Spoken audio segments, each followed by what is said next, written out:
Hello, everyone. Um, Welcome to the first Sona lesson episode. Though I'm gonna be honest, I don't know if I'm really gonna continue this or actually finish everything that's in Sona right now. But luckily, we have the first episode right now, so that's good. This whole series is going to be unscripted, so if I'm kind of quiet or if I kind of contemplate what I'm about to say, then that's the reason why. Anyways, this video is on Sona, so let's start talking about Sona. What is it exactly? Well, Sona is presented as an auxiliary neutral language, and it was published all the way back in 1935 as a part of the Psyche miniature book series, which is popular around Britain and stuff. It has a vocabulary of 375 root words. Basically, you could kind of imagine it like puzzle pieces, and you can put these root words together to form more complex ideas and nouns, verbs, etc. So, for example, let's say you wanted to make the word blue. What you would have to do in Sona is you would take the word for water, which is su, and you would combine it with the word for color, ro. I don't know what this could be. And you get suro, which means blue. Simple enough, right? Like, blue is technically a color that is a part of water. It's pretty neat. This type of language, which tries to do as much as possible with small vocabulary, is called oligosynthetic. So Sona is a conlang that is oligosynthetic and is auxiliary neutral. It's mainly an a priori language. Basically, the author, Kenneth Seawright, unfortunately he was kind of a bad guy and believed in pederasty, he was a polyglot and an amateur linguist.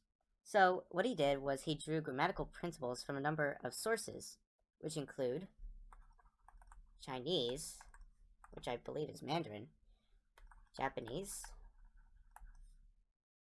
Arabic, another language called Pushtu in the book, which I believe to be Pashto, which is one of the Afghan languages. And there's also Persian, English, French, Italian, Russian, and Indo-European, which I think is a very nice touch. Anyways, unfortunately, Sona doesn't really focus on any African, American, or Australian languages, but its spelling, I guess you could say that it's inspired off of some Polynesian languages, because we'll get to that. We'll get to that. Kenneth C. Wright also says that he based the lexicon off of Roget's Thesaurus, which is Roget's 1,000 words which can be associated with any other word in English. Basically, C. Wright used the thesaurus kind of like a base and reduced the number of words from 1,000 to 375. However, some people say that after he published the original Sona back in 1935, he continued working on it and got to 300. But that version was never published at all, so we never got to see what that was. Yeah, Kenneth C. Wright died in 1957. Not too sure how, but he did die. Sona as an auxiliary international language is not successful at all. There's hardly any resources on it. There used to be a few videos, but those are taken down for some reason. And I believe this is one of the very, very, very few videos that talk about Sona. So, yeah, hopefully, other Auxlang communities, such as the Esperantists, Interlinguists, and Glossists, they shouldn't really feel any competition from Sona. A few people, like me, for example, continue to attempt to use Sona as a language in spite of the difficulties. Because, for example, the documentation of the original book, which will be linked down in the description, it's kind of like it's not really formatted in a good way, and so people struggle to correlate with what the author wanted to propose. So I'm basing this entire explanation off of a document that I have for myself which hopefully will be published later in the Discord server, which will also be in the description. Now, here's some important words that you should take into consideration when talking about Sona. First, we have radical. What Seawright does is that he was heavily inspired by the Mandarin Chinese language. He noticed that the writing system used a bunch of similar symbols, like this one, for example. You see this? This right here can be this, which is pretty cool. It also means person. And this, I kind of forgot, but the idea here is that he uses other symbols to create more complex ideas, which is what I said before, which is what Sona does. He calls these radicals. There are 360 of these. They're basically the root words of, that's not 300, that's 360. Yeah, they're basically the main vocabulary of the language. However, I said that there was 375, and the other 15 are called particles, which are more or less used for more grammatical purposes. Another word is indicator. An indicator is a root word that can act as a radical and a particle, which means that it can be both used grammatically and as a noun or adjective or something like that. And lastly, a group. Now let me erase everything real quick. Okay, so let's say you have the word da, which in Sona means big. And then you employ and then you attach other sounds onto it. Like maybe you'll add an extra N, or maybe an A in front of it, an I, and U. You see, what they have in common is this ta right here. When something like this happens, it means that all of these 5 root words have similar meaning.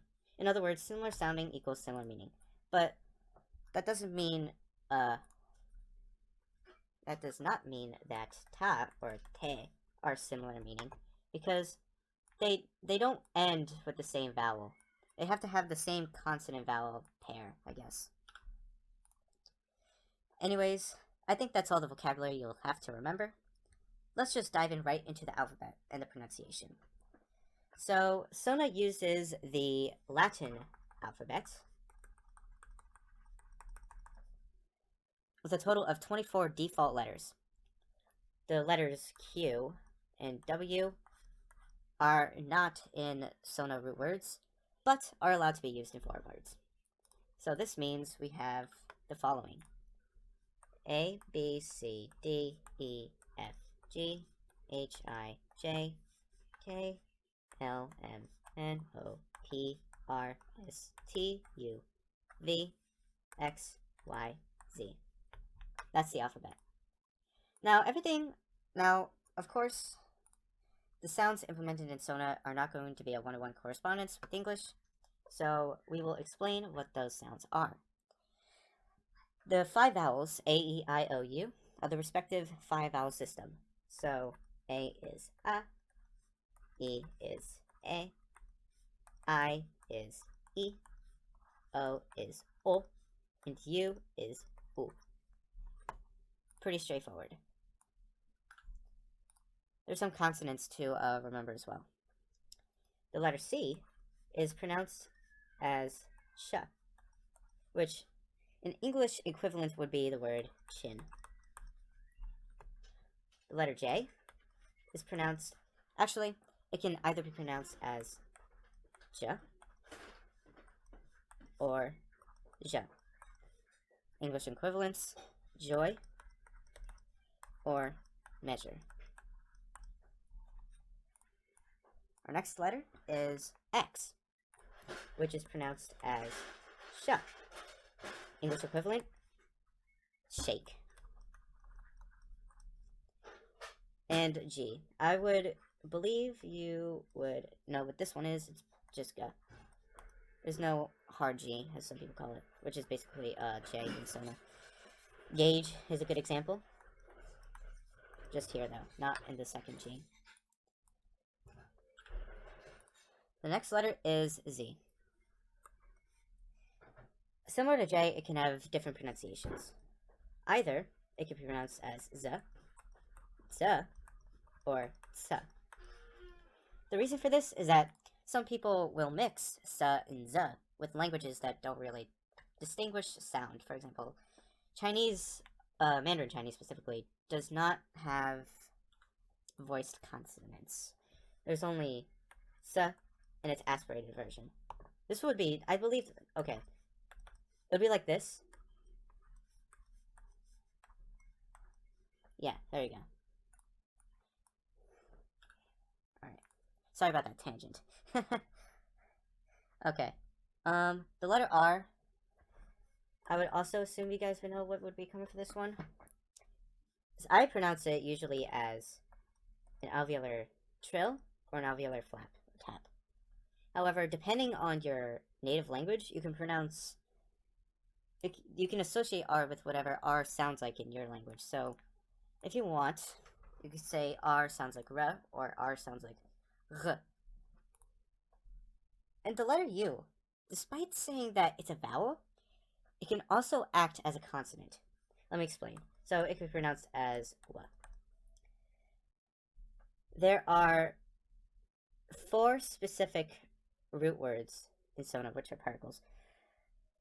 They are wa, we, and wo. Of course, it's very interesting that C-Write did not use the letter W instead, but whatever. Basically, the U, since it is in front of a vowel, and it's not like in front or behind any consonant, it is pronounced as W. So let's do a little practice. So this would be pronounced as sua, sua. However, this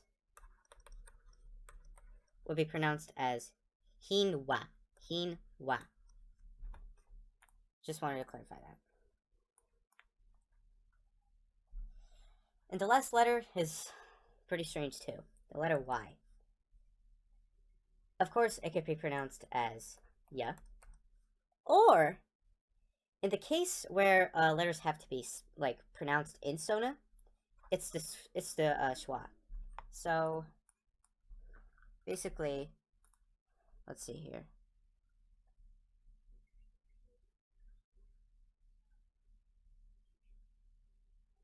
Okay, Y is also used for Sona names of letters. In cases where it's a consonant, the Y is a suffix. When it's a vowel, the Y is a prefix. So, the letter G in Sona would be pronounced as G, K, K, and so on. The letter A is Ya. The letter I is Yi, which is quite interesting as well. Given the fact that Yi is not a very common sound in many languages. But yeah, that is the entire alphabet. There's a lot more spelling and pronunciation rules that will be talked about in another episode. I'm glad that you guys are here and still watching this video. Hopefully, I can go into a little bit more depth on some more features that Sona has in future episodes. And hopefully I'm not going to cancel this by a second episode, which is something that I usually do. But anyways, I hope you have a great day. Airese.